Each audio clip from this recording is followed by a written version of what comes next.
Hello mga kol, welcome back na naman dito sa ating YouTube channel. For today's video mga kol, meron na naman tayong bagong finish na unit, D64W 4x2 automatic turbo. Yung presyo nito is nasa 243,000 only. So check natin kung ano yung package sa ating unit.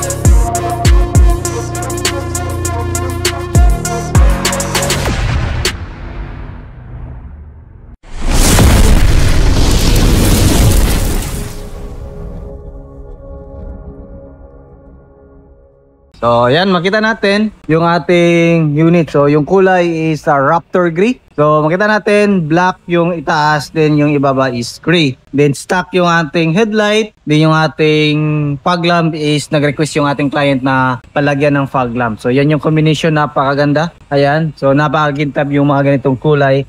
Then, fully tinted, kumpleto tayo sa rain visor. Then, dito, auto fold and retractable yung side mirror natin. Meron siyang fender light dito. Dito naka 13 inches na brand new mugs and brand new tire. 165/65 R13. Fully undercoat yung unit natin. Ito naman yung side view ng ating unit. Yan. Tapos ito is manual sliding. Walang power slide sa mga D64V.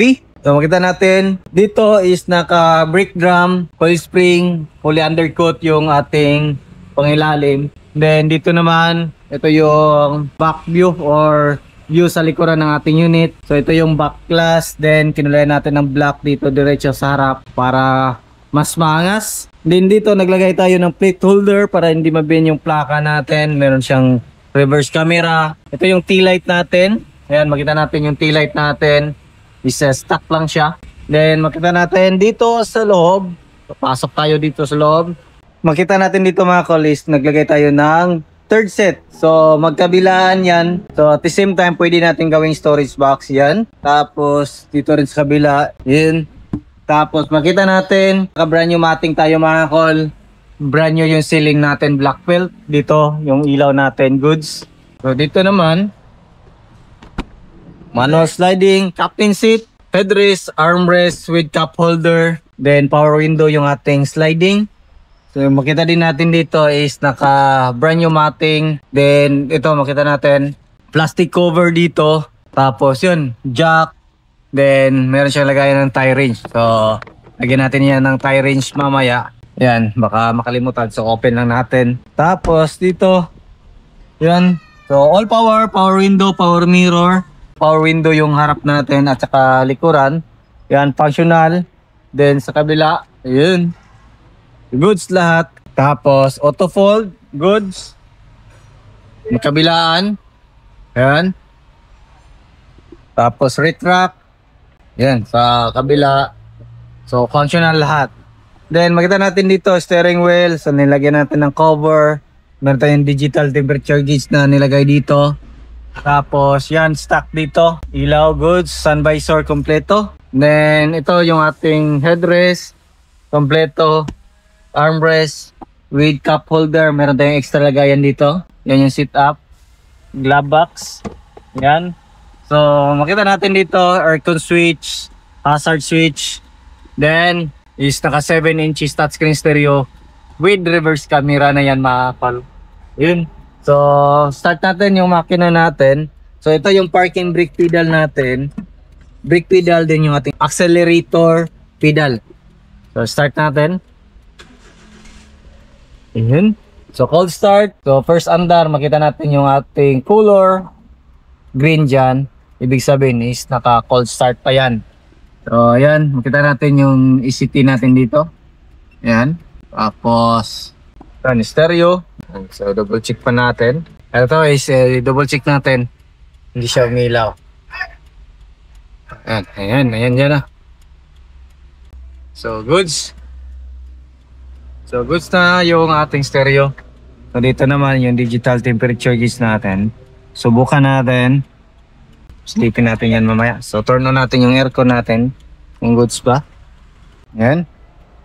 So check natin yung makina natin. So ito yung makina natin, K6A engine, 660cc, 4-speed automatic transmission. So naka-turbo to mga kol. Dito natin makita yung ating PCV valve, injector sa 2-3. Ito yung turbo lines natin, yan.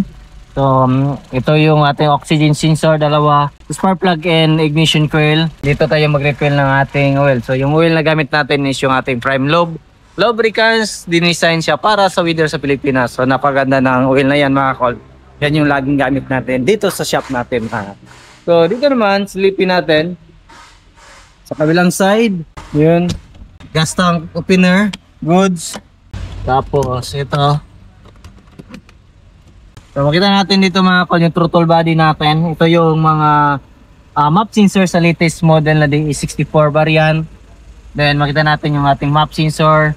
Yan, TPS sensor, map sensor, IECB. Then ating sensor nandito. Then makita natin alternator, aircon compressor. Then ito yung ating ETF gauge. So yung gamit pa rin natin is yung ating prime lobe oil. So dito naman yung ating engine oil. So yan yung gamit natin. Prime lobe lubricants na fully synthetic. Dito naman makita natin yung ating main fuse box, air filter housing, din yung ating ECU. So yan yung mga nandyan. Silipin naman natin yung ating hood na part. Yan, dito yung ating hood opener. Yan, fog lamp switch. Ayan, yan yung fog lamp switch natin. Headlight adjuster. Yan yung nandyan. So napaganda ng dashboard natin. Back to original. Then dito naman makita natin yung ating windshield washer reservoir, radiator cap, yung ating coolant reservoir, brake fluid reservoir. So condenser nandito. So yan yung mga nandyan. So yung gamit natin na conversion mga kol is yung baki-baki conversion. So yan yung lagi natin gamit dito sa shop natin mga kol. So yan, ito. Presyo is 243,000 all in na yan mga kol. So complete LTO registered, naka-brand new mags and tire, new seat cover, brand new matting, bagong ceiling, naka-heavy PMS na din yung ating unit. So yan yung setup natin dito. So hindi nakaalam mga kol, nag-accept din tayo ng repair and maintenance dito sa shop natin. Kahit hindi kayo nakabili ng unit dito sa atin is tinatanggap natin dito. So heavy PMS, undercoat, kung ano yung mga pwede natin na magawa sa inyong unit. So yan yung gagawin natin dito sa shop natin. Kung makita nyo, meron tayong mga unit na ginagawa dyan, hindi yan sa atin.